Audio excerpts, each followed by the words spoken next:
So with that said, let's just come into a standing again. So we start a lot of these classes standing because shoulders do greatly depend on, we'll go way back here, on our posture.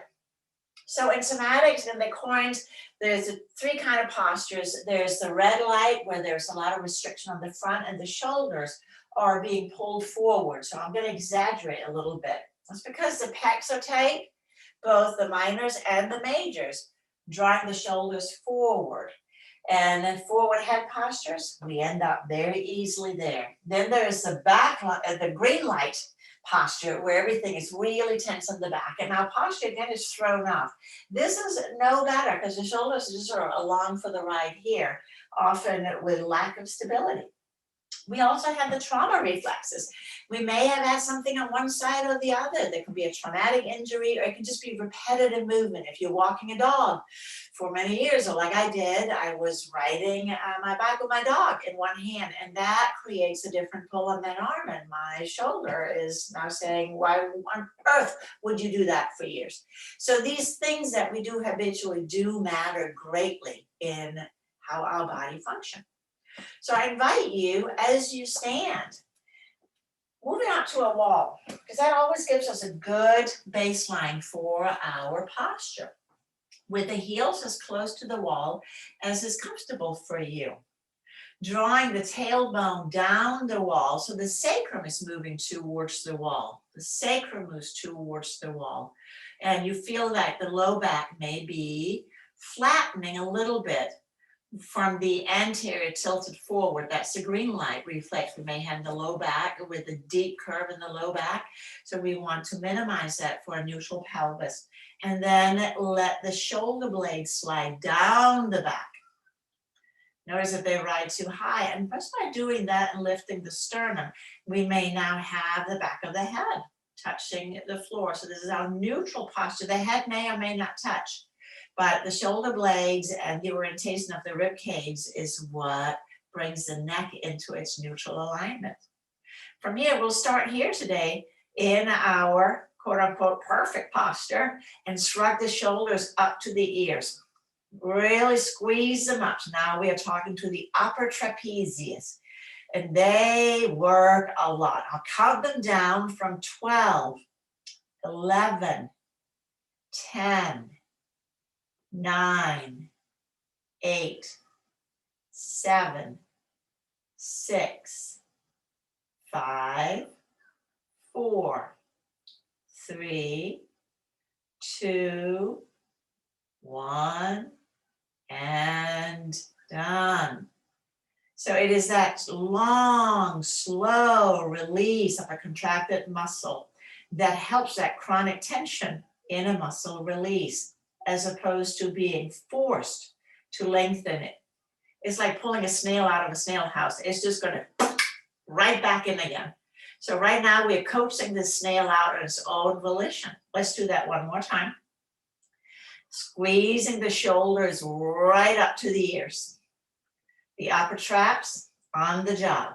And we'll count them down again. 12, 11, 10, 9, 8, 7, 6, 5, 4, 3, 2, 1, and let them relax all the way down. And just notice, or they may be hanging out a little lower now than when you started.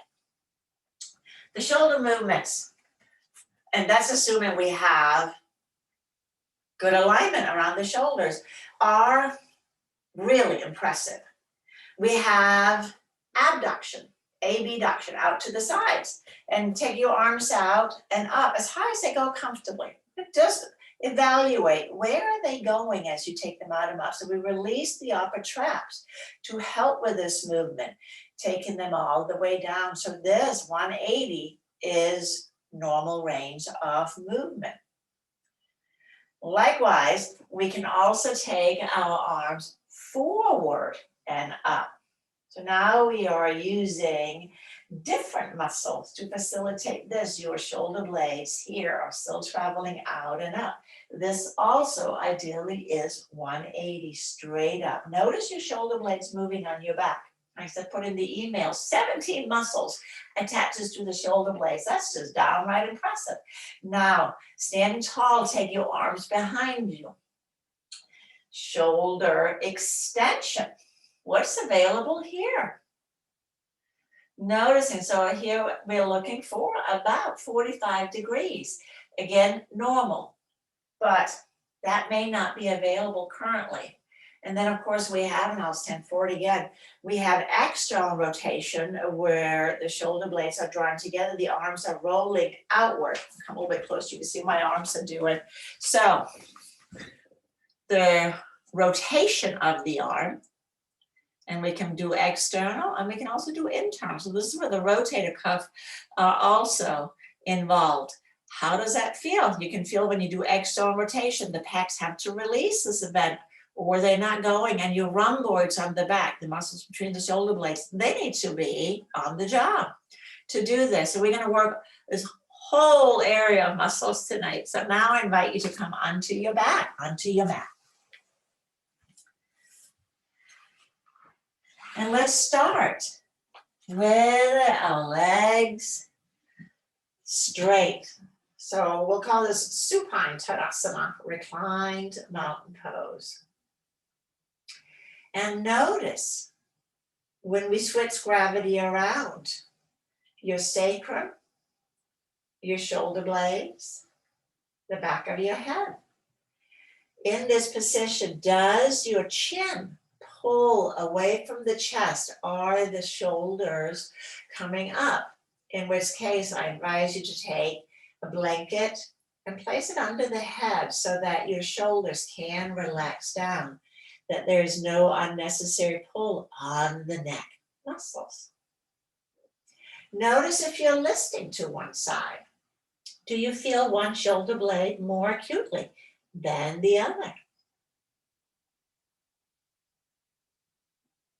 So this gives us clues about where there is tension, potential tension in our body. The less we touch the mat, the more tension there is. The more relaxed we are, the more relaxed our muscles are, the flatter we're going to be reclining. We'll bend up the knees. Place the feet on the mat in a way that's really comfortable for you. And we'll place the hands on the lower abdomen, beginning to draw into the belly breathing, the diaphragmatic breathing. This is absolutely key for shoulder and neck wellness. Now that we're back wearing masks, a lot of us, myself included, I notice I become a shallow breather. When we breathe in a shallow way, so take one hand and place it on your chest.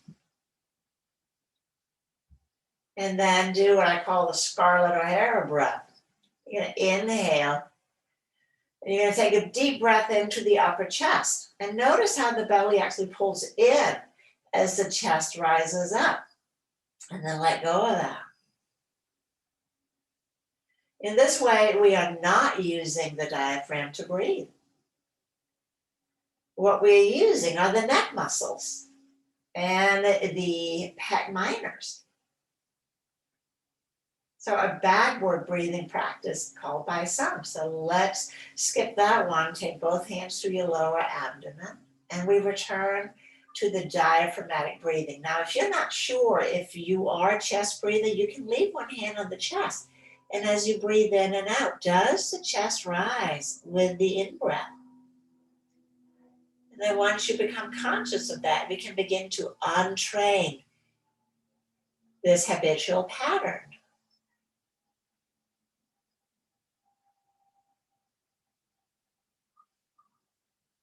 So easy, non-strained in-breath and out-breath.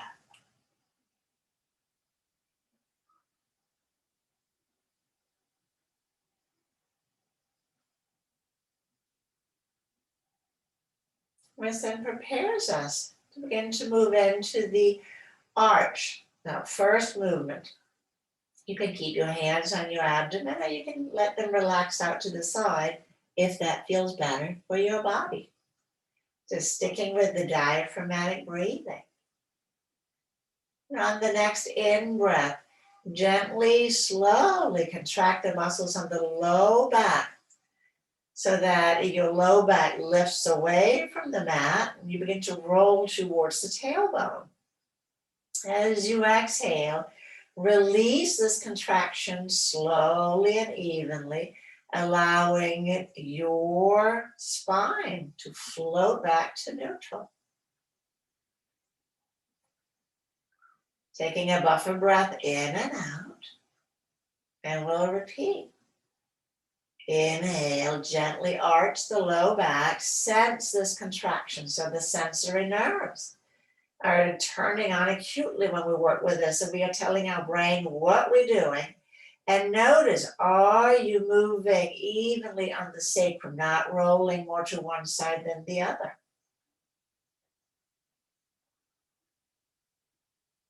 Floating back to neutral. And taking a full breath in and out again, a buffer breath. And we'll do it one more time. So the only muscles you're using is the diaphragm, but also the muscle in the low back. So don't press into your feet. Don't clench the jaw. And again, on the out breath, slowly floating back to neutral. Now this may take more than one breath. We'll take a buffer breath in and out. And then we'll take a breath in for nothing. And exhale. Now draw the belly button towards the spine and upward.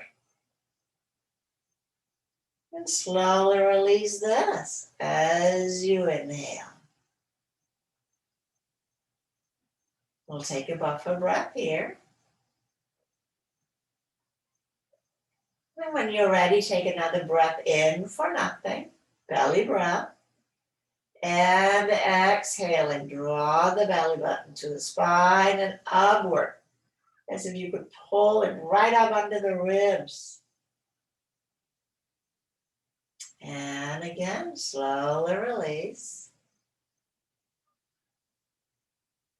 Take another buffer breath. So these buffer breaths are important because they prevent the brain from going into an habitual movement pattern, which just will add tension to a muscle rather than supporting its release. So one more time, breath in for nothing. And exhale, belly pulls in and up under the ribs. Unsticking the diaphragm and slowly return. So now let's put these two together.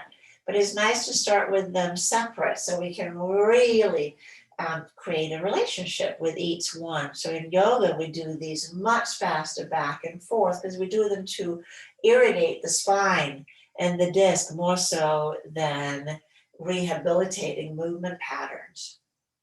Now, as you inhale next, we're going to arch again. Rocking the pelvis forward because the low back contracts. And slowly floating back to neutral.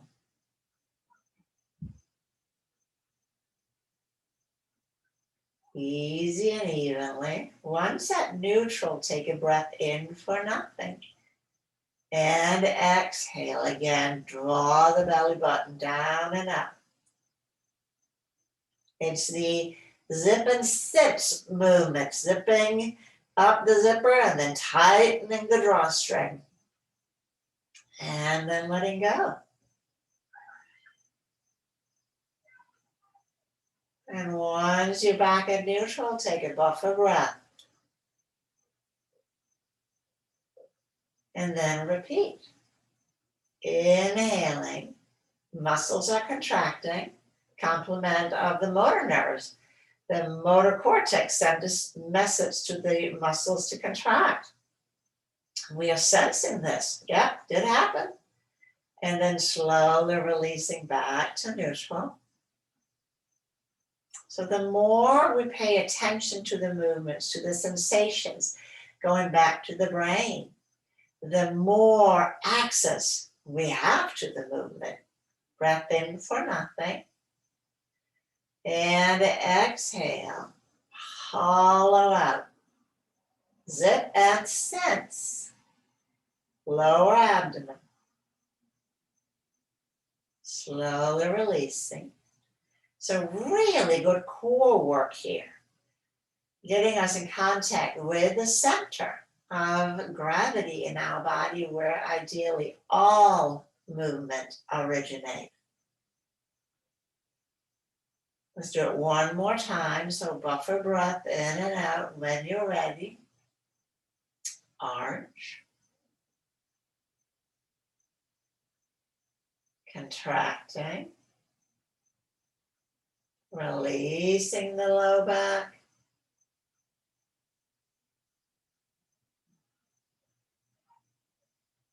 Breath in for nothing. And slowly flattening. The slower you move, the more time your brain has to observe what on earth is going on, and the neurons sprout, talk to each other, giving us access. Once you release back to neutral, we'll slide the legs out and pause. Now breathing in and out. And notice, how does your body rest on the mat now compared to when we started? Maybe there's absolutely no change. Maybe the low back is laying a little flatter. Maybe the shoulders are a little flatter. We'll bend up the knees again. So we almost always start with these two. Red light reflex corrector. We'll interlace the fingers behind the head. And then on an in-breath, we're going to arch. And as you exhale, we're going to move right into the flattening. Draw the elbows together and then curl the head and just the top of the shoulders up. So the whole front seam has contracted. Keep the elbows in as you slowly lower back down. Keep a little bit of flattening in the low back. Once the head is down, relift the shoulders. Elbows are still moving towards one another. And now I'll count them down from 12, 11, 10, 9, 8, 7, 6, 5, 4, 3, 2, 1, and relax. Let go. Cool. Everything softens. Let's take a buffer breath. And we repeat. Inhale, arching. So as always, I recommend you close your eyes so you can keep your awareness deep within. Now I am doing it with you, so if you're not sure what we're doing, you can take a peek. And draw the elbows up, curling the head, and just the top of the shoulders up. Keep the low back towards the floor as you slowly begin to uncurl the top. Keep the elbows in like they have magnets on them. Lift the top of the shoulders once the head is down. And then again, let's count them down. 12, 11. Notice those jumps and jitters. That's where there's tightness. 10, 9, 8, 7, 6, 5, 4, 3, 2, 1, and done. Everything pulls. Full, easy breath in and out.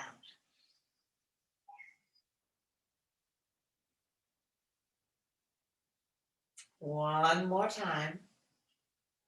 On an in breath, we arch again. Make this as easy as you can. No strain. Strain leads to pain. Exhale, flattening. Elbows draws towards one another, and we curl again just at the top of the shoulders.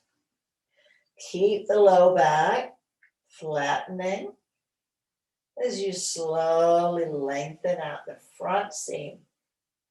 We worked on that a lot last week. Now relift the elbows.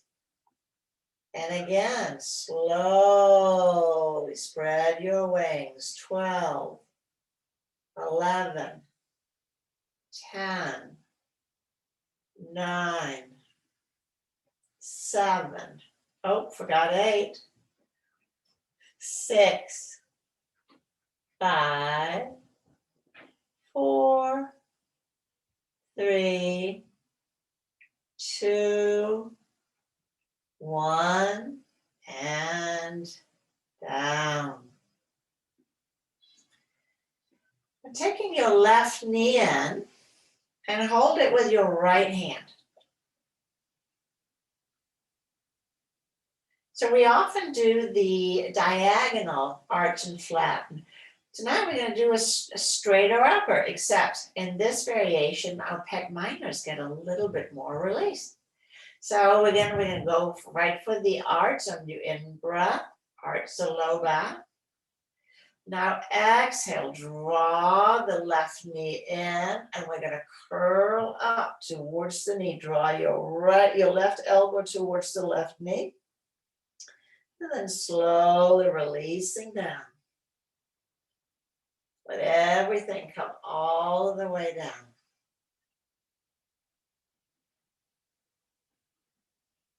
Buffer breath. And again, inhale, arch. And exhale, curling up.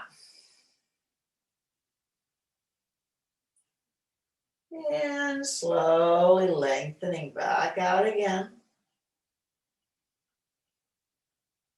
Once down, everything pulls. And that's worth doing one more time. Inhale, arch. And exhale, pulling up.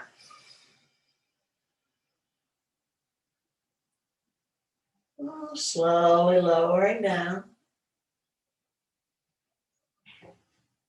And then release the left knee. We're going to take the left arm out from under the head and just pause. Let your arms again drift out. We're going to assess after a one-sider. What changed in the body during this? What lays a little flatter, if anything? We'll bend the knees up. I think it's worth repeating on the other side. We'll take your right hand behind the head and take the right knee in and hold it with your left hand. We'll inhale and arch. Exhale, flattening, curling up. And slowly coming back down again. Notice the left side of your neck and upper quadrant, shoulder. Buffer breath. And on an in-breath, let's arch again. Exhale, pull the knee in, lifting up. Yeah, And slowly lowering down. Make it easy. So if you encounter pain, remember, back off, back off. Thomas Hanna, who created these movements, was a student of Feldenkrais. And if you take a Feldenkrais class, they will often say, if you can't execute the movement physically, imagine that you're doing it. Allow the muscles to contract so we can initiate without execute. We still communicate with the motor cortex, and that's the main goal, to reestablish movement. Let's do it one more time. Inhale, arch. Flattening, curling up. And slowly releasing down. Letting it all relax. Legs and arms.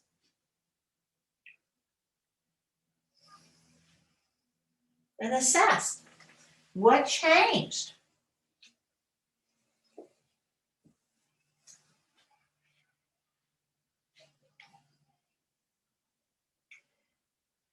We'll take the arms out. Cactus arms. Bending the elbows to the degree where you can keep your forearms and the back of your hands flat on the floor. And then on your next in-breath, let's push out through the right heel, just the right heel. And then let go.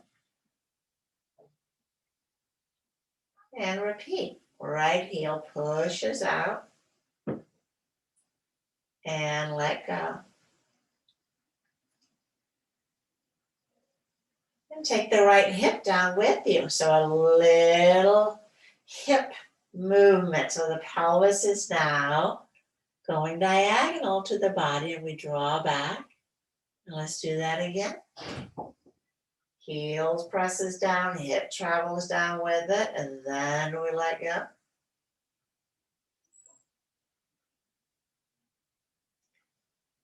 One more time. Then letting that go. Now reaching your right arm back. It's kind of a diagonal thing, and stretch out through the fingers. And then let that go.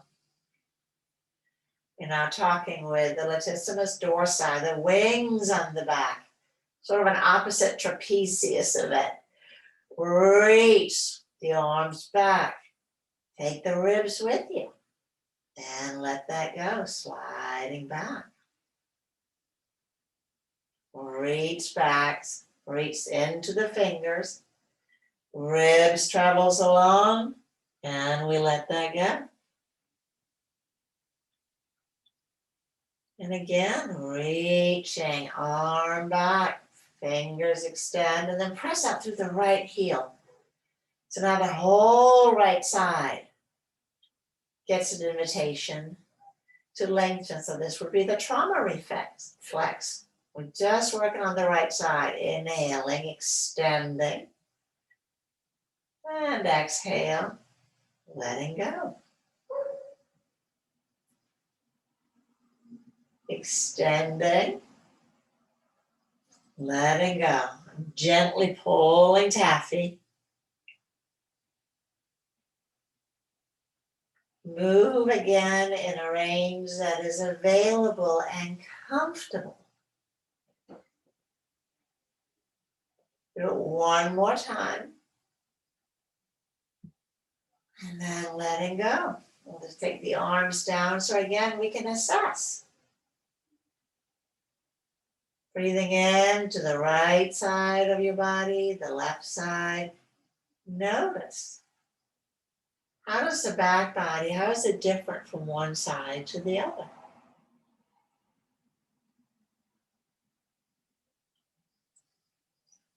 We'll take the arms out to cactus again. We'll start with the left heel, pressing out, and then letting go. And pressing out, letting go. Easy peasy. Pressing, relaxing.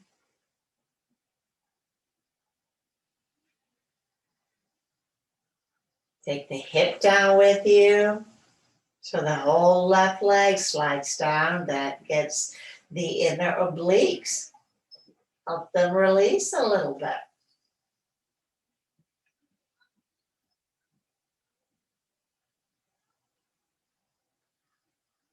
And then we'll do just one more. We'll let that go. And bring the focus to the left arm, sliding back. Stretch the palm, stretch the fingers, and relax down. No force, just easy movements. Reaching back and relaxing back to where you started. Really examine the movement. Does this feel like the first side, or is it different in some way? And then we're going to take the rib cage with you. Can you get a little bit more reach, maybe? Sliding out.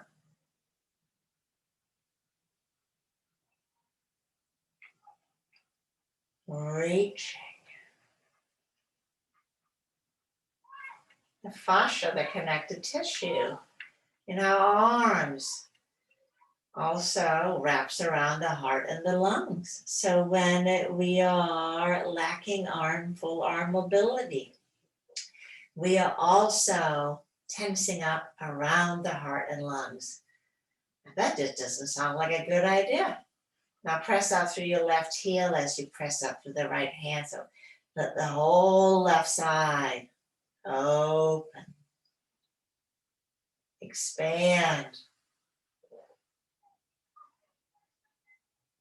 Let your head just roll however it wants to. So nothing, you're not holding or bracing. You're making this easy.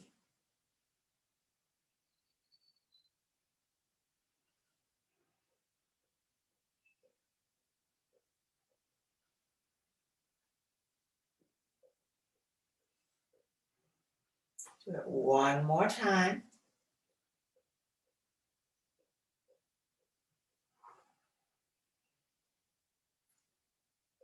And letting go. Take the arms down. And again, let everything cool. Checking in. The breath. How is your back body on the mat? Has it changed how it felt when we started? What sensations are you noticing in your body?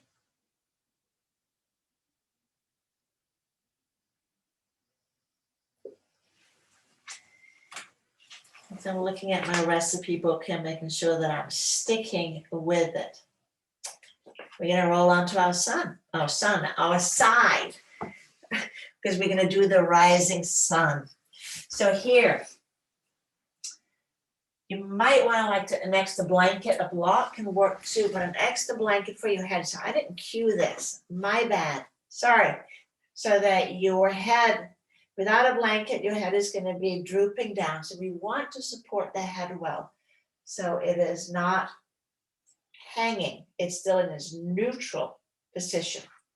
Have your right arm out in front. And then we'll stack the two shoulders on top of each other.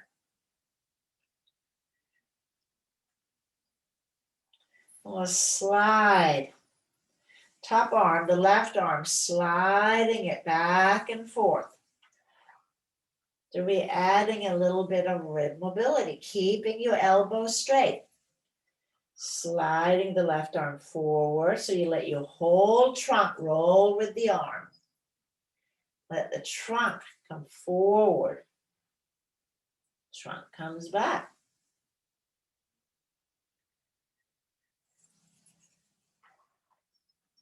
And then coming back to the place where the palms are touching each other, we're going to lift the left arm up. As you lift the left arm up, notice your shoulder blade is moving towards the spine.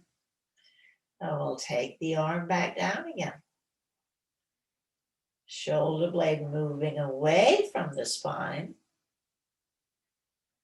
Sliding the hand forward a little bit, but reaching up now. And then let your shoulder blade be the lever. As the arm goes up, the shoulder blade moves towards the spine. Shoulder blade moves towards the spine.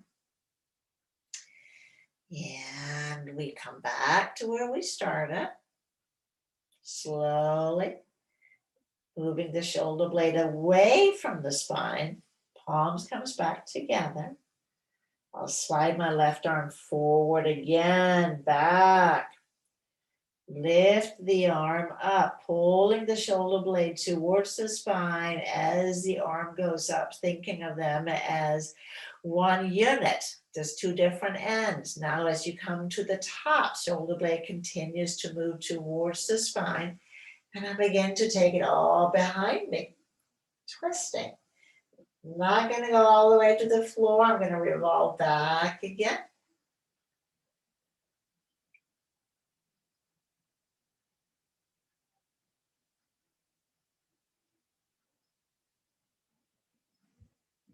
And we'll do that one more time. Lifting up.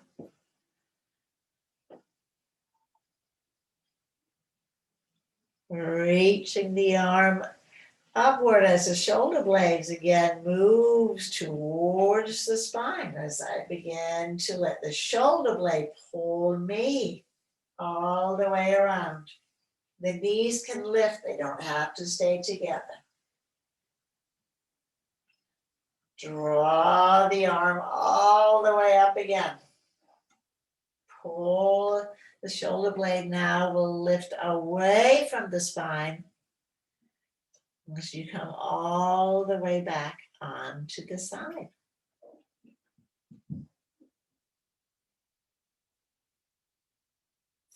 And we're going to take the left arm and place it on top. So I'm combining two movements here. You can do each movement separately, finish them up before you do the other.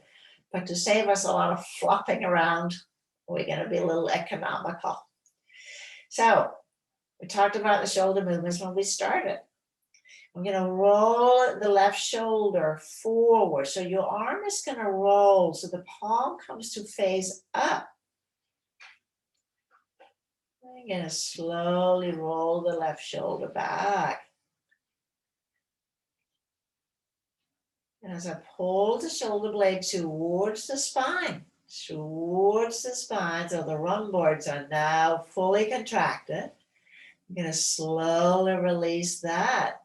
Allow my arm to go back to where it started. One's back at neutral, palm facing down one more time. So contracting both the pec majors. We worked on those right at the beginning with the arts and curl, but now also we're working on one of our rotator cuff buddies as you roll the arms and pull the shoulder forward, contract. Releasing back to neutral. Again, this is a shoulder blade movement, or it doesn't originate from the hand or the arm. You're just following along. And let's go back again. Squeeze the shoulder blade towards the spine. And slowly release. And then let's release onto our back body. And just pause.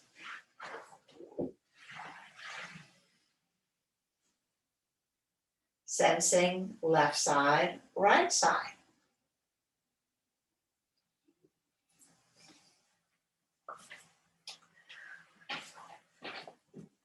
And then let's slowly find our way over onto the left side. So I will turn so I can keep a watchful eye on y'all. Again, support your head so it's not droopy. Stacking the palms.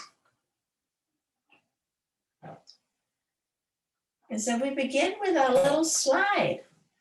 Reaching the arm forward, pulling it back. So the right arm stays straight. Don't bend the elbow. Let the movement come from the trunk rotation. Rolling forward, palm on top, elbow straight, rolling back as far as you can, keeping the elbow straight, keeping your right arm in, as we say, connection with your left. As you come forward, it may just be touching the very tip of your left hand, maybe even slightly further. So here, inviting our shoulder blades to move, but also freeing up trunk rotation. So we need to have some movement around the rib cage. And then we'll let the palms come to rest, one on top of the other. And as you begin to lift the right arm, pulling the right shoulder blade towards the spine. Examine this relationship. A lot of shoulder thingies happens because the arm moves independently of the shoulder blade. That's never a good idea because they're attached via the rotator cuff, tendons, and muscle. Taking it down, you can do a little slide here. It's an amazing piece of equipment. We'll go back up. We'll see, maybe go a little bit higher. And again, closing the eyes, sensing the movement of the shoulder blade, pulling towards the spine. That is the lever.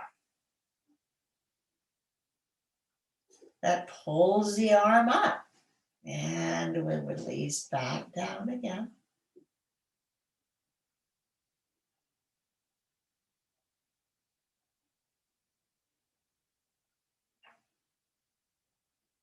So rehabilitating, retraining movement coming up. Moving from the shoulder blade, moving to the spine, which also begins to initiate twist.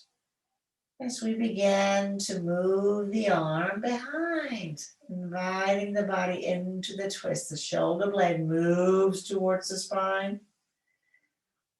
And let the arms travel back up. Closing, or the sun is setting.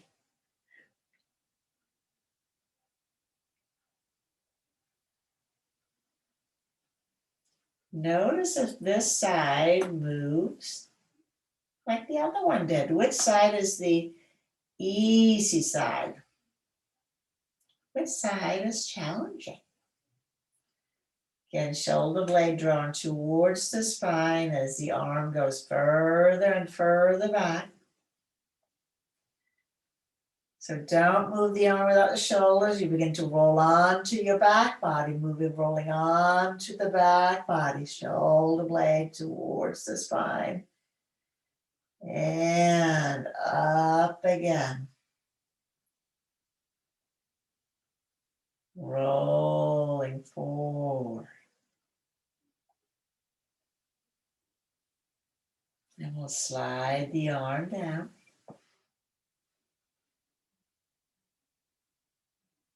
And then rolling. So start with the palm facing down, and we'll roll the right shoulder forward.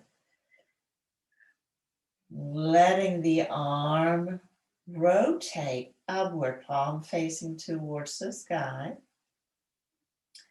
Draw the shoulder blade back.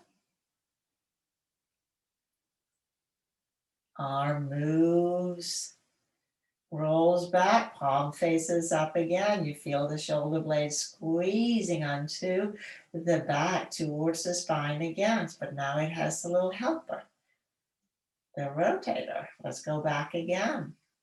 Pecs are contracting. As the arm rolls, what is available? Stay in the range that's available, and if it's less than what you'd like, now use your imagination. Continue the movement in your mind. If this is the side that doesn't move quite as well, I'm putting a little judgment on there, and I shouldn't, but doesn't have as much range of movement, then in your mind's eye, see this sign moving as much as the other.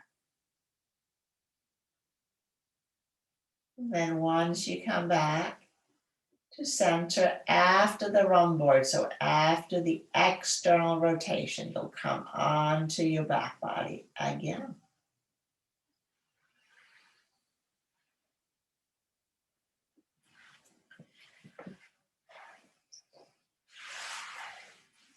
Letting everything cool.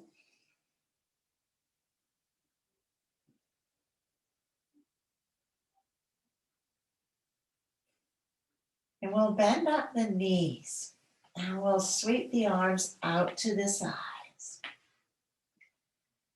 So our washcloth movement, we do it sometimes without the washcloth, just with the knees. So let's start the legs first. No, I take that back. We'll start the arms first.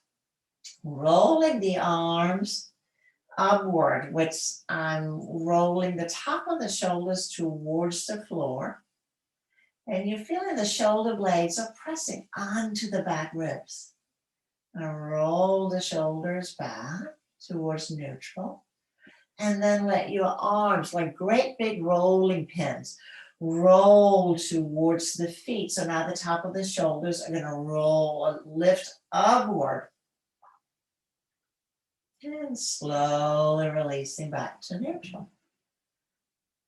Going back and forth. I like to inhale as I roll the arms back, top of the shoulders pressing down, but my shoulder blade are moving onto the back ribs.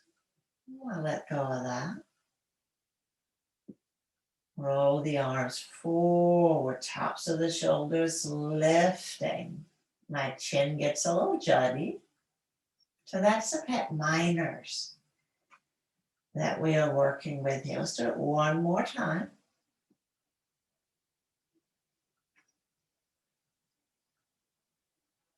And then coming back to neutral.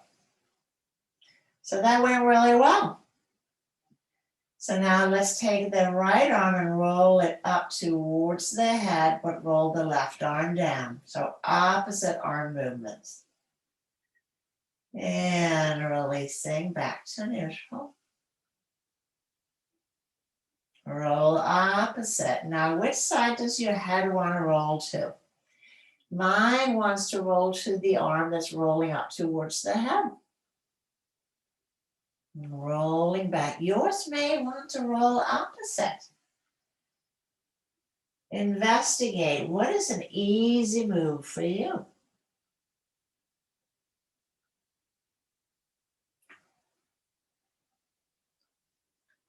So I am looking at the arm that's rolling up. Now my shoulder blades are now traveling in opposite directions. The arm that's rolling up, that shoulder blade draws up. Other, down, and in. Next time you're looking, so I can't even use my nose really because I'm going to take the knees opposite. So take your knees opposite of your nose, regardless of where your nose is turning. So I'm dropping my knees gently. And as I exhale, I come up to center. Go the opposite. And we don't know why it's called the washcloth. You're wringing out across the whole shoulder joint.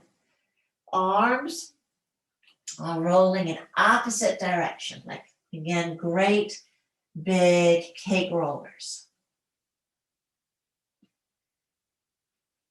Knees drawing opposite of arms. Of nose. That's what I meant to say. Knees opposite of nose. I'm enjoying it so much I can't even talk.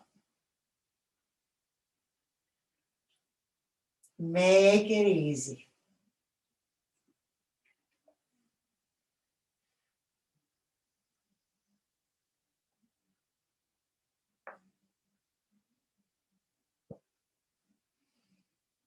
Side to side.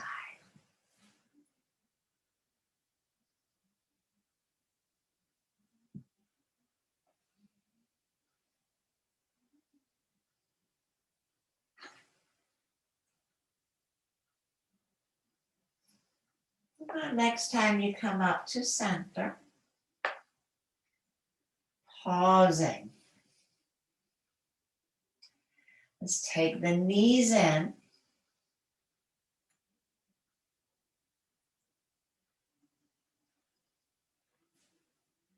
As you inhale, arch the low back.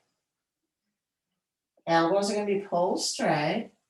As you exhale, flattening. Now lift the head up a wee bit. So we use the muscles in the front of the neck.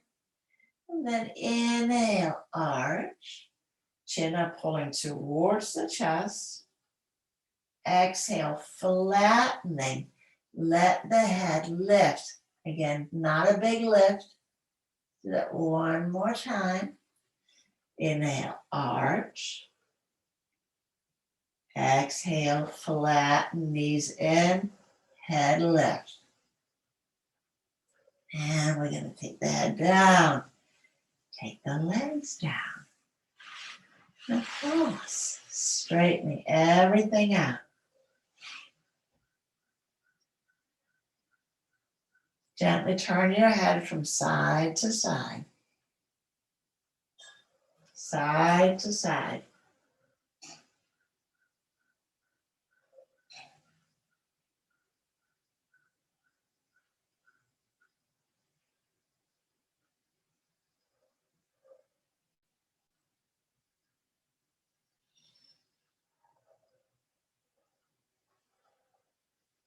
Then bend out the knees again. And we'll finish with the blooming flower again. It's not my names for any of these. So I am just calling them what they were named initially. And I think they are cute, a lot of the names. Now we're going to start with the arms at about 45 degrees. So neither all the way to the body or up at shoulder height. And what's interesting about this one, we actually start with the exhalation first, which is the flattening of the back and the red light reflex. So you'll take a breath in for nothing. And as you exhale, roll your arms in towards the body, pressing the back of the arms against the sides of your body. As you inhale, release. Let your arms roll back out to neutral. I'll take a buffer breath here. And let's do that one again. Taking a breath in for nothing. And exhale, rolling the arms in, flattening the back. Press the back of the hands against your body. So the shoulders are poking up a little bit here. And slowly relax the arms out.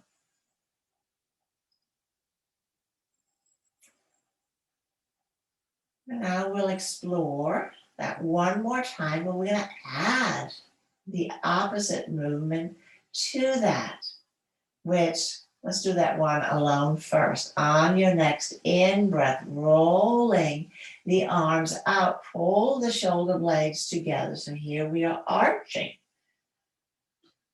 And slowly release back to where you started. So we'll take a breath in for nothing, belly breath. And as you exhale, let's roll the arms in, squeeze the back of the arms against the body. Inhaling, relax the arms out. And then roll them as you come into the arch movement. Arms rolling out, shoulder blades are pulling together. And we relax back to neutral. Taking a buffer breath here.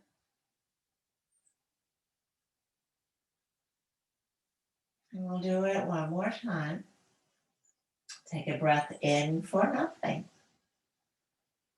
Exhale, rolling the arms in. Flattening, the whole front seam is contracted. And inhale, relaxing. Out through neutral, right into the opposite movement. Arching with rumboard, with the whole back seam contracting, and then let that go, letting it go. Slide the legs out.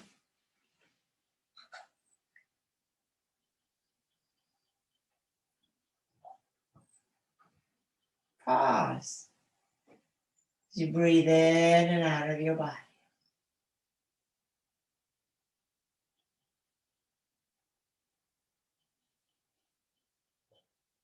Notice what is touching the floor, how your body feels across the midline.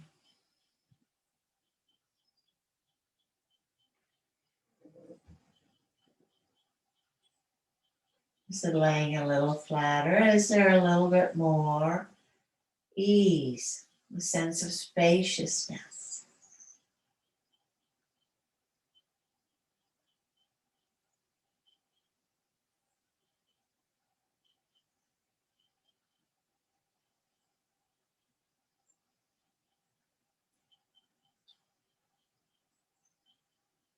So in somatics, we use the contraction as our tool to facilitate release.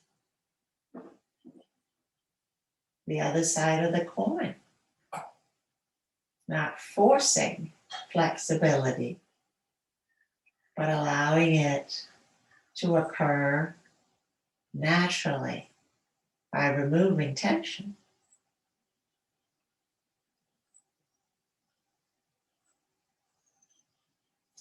Deepening your breath, wiggling fingers and toes.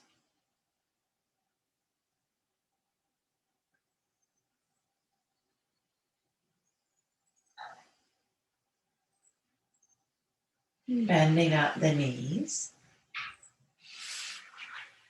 Rock the knees gently from side to side.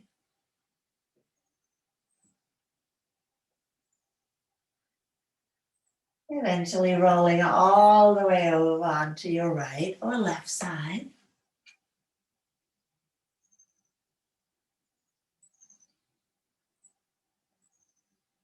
We'll use our arm and hands to press up into a comfortable seated posture. Ease is what we look to generate in our body, in our mind, and in our lives. And when we allow ourselves to slow things down, because tension in the body produces tension in the mind and vice versa. This is a very effective way to sort of slow everything way down and have a good look-see under the hood. Let's finish with Om Shanti, Shanti, Shanti Hi Om. The mantra for peace, ease, and wellness inside and out. So I invite you with your energy, with your intention, setting it on wherever you deem that your peace will be of benefit. Let's take a deep breath then. Om Shanti, Shanti, Shanti Om. Thank you. Namaste.